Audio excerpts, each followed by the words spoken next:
is Hillary Clinton going to be the Democratic nominee? Well, everybody's telling Saunders to get out of the way now so Hillary can get on with it. That's not what I mean. Okay. I'm talking about Sanders. I'm talking about Elizabeth Warren. Oh, right. Okay. Because our friend Ryan Landry, he seems to have bought into this to a certain extent.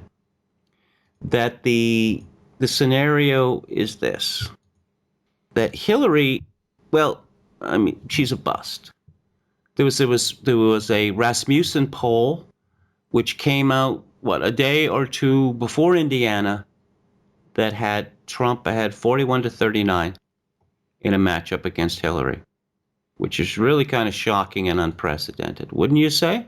I don't know the whole history of the polling. But Reagan didn't Okay. Reagan catch up to Carter in the polls until something like October Okay. of 1980.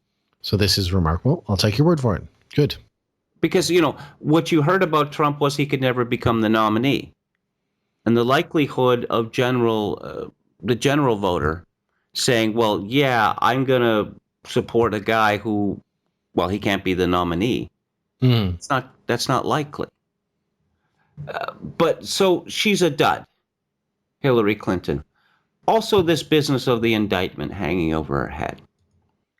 So the idea is that the Obama offers a deal, directly or indirectly, that I will pardon you the same way that Gerald Ford pardoned Nixon.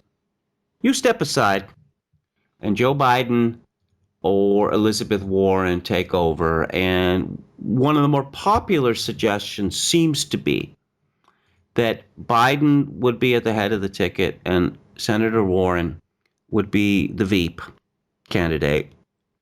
But Biden makes a promise, because he's really old. Mm-hmm.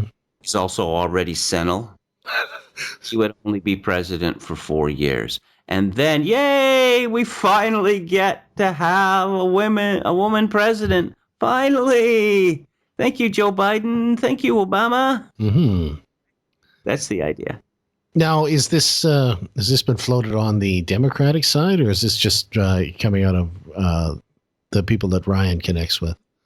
Well, the latest example of this was an article May the 2nd on the American Thinker by Joe Herring, titled Clinton Was Never Intended to Be the Democrat Nominee.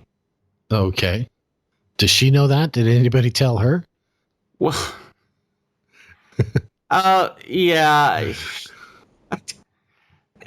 Well, when you look at it, you saw that Trump made the statement recently that if she were a man, she'd be at 5% in the polls. Well, of course, that's absolutely right.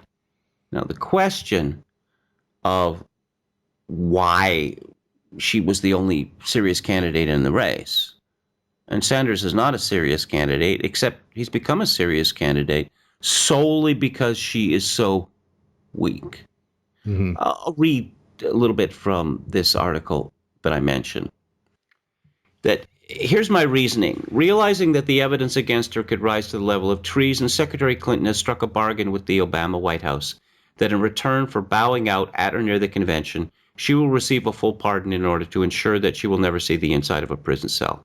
She takes the slings and arrows, exhausting the opposition research budgets of Republican campaigns, leaving VP Biden and Senator Warren largely immune from scrutiny during those long months of primaries and caucuses. Now, I'm going to say that I find this fascinating hypothesis, but I don't buy it. And here's the reason why. Hillary Clinton is, she's 69 years old this year? Yeah. This is her second campaign for the presidency. She should have won in 2008. I'm not a fan. Obama stole the nomination. You can't win every primary as Hillary did. It's kind of a reverse Sanders thing that we got going this year. A reverse 2008, rather. Hillary won all the primaries from New Hampshire onwards, and somehow Obama became the nominee. Superdelegate skullduggery, caucus skullduggery. Right. Yeah. I guess Hillary learned her lesson from that. Came in immune. Yeah. Hillary, together with her husband, are filthy rich. They're worth hundreds of millions of dollars. And this idea that, they're going to offer her a pardon. Yeah, well, when are they going to announce this? Are they going to announce it before the election? Because, if you were Hillary Clinton, wouldn't you'd want this in your pocket? You'd want it to be public, because one hears this sort of thing all the time. Oh, well, yeah, we'll give you a pardon. Hey, you're not president anymore. The other guy took over at noon. So I didn't see you mention the pardon that I was promised. Yeah, it slipped our mind somehow. Yeah, right? the problem with the pardon is that it's a pronouncement of guilt. That's It is a pronouncement of guilt, and there are many historians and others who believe that it was the pardon that sank any chance that Gerald Ford had of being elected to the presidency in 1976. mhm. But I'll continue. Hillary believes that she is going to be elected president. Now, will the never Trumpers tell her so, right? Mhm. And we all know how right they've been about politics, particularly of late. People don't go into politics to lose. Perhaps the thing that I read about politics in my life, which made the most impression on me, was from Theodore White's book, The Making of the President, 1972.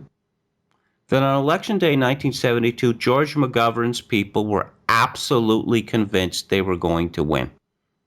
Now, of course, as we know, they suffered perhaps the most humiliating loss in American history. Hillary thinks she's going to win. If she becomes president, well, she can deal with this server business, right? Right. Yeah. I mean, taking down a president is hard. I mean, I rather think that Hillary, if she becomes president, God forbid, is going to be a little more proactive than Nixon was. Oh, and making sure that nothing can come at her. Yes. Yeah, that's right. So I don't believe that the Democrats have anything to offer her. She believes she's going to win. Why would she drop out now? They can't offer her any money.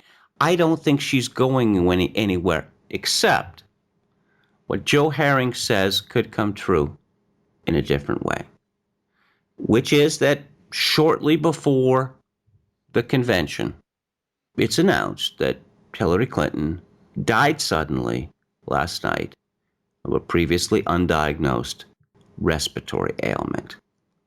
That is to say, that she was smothered with a pillow, Roman style.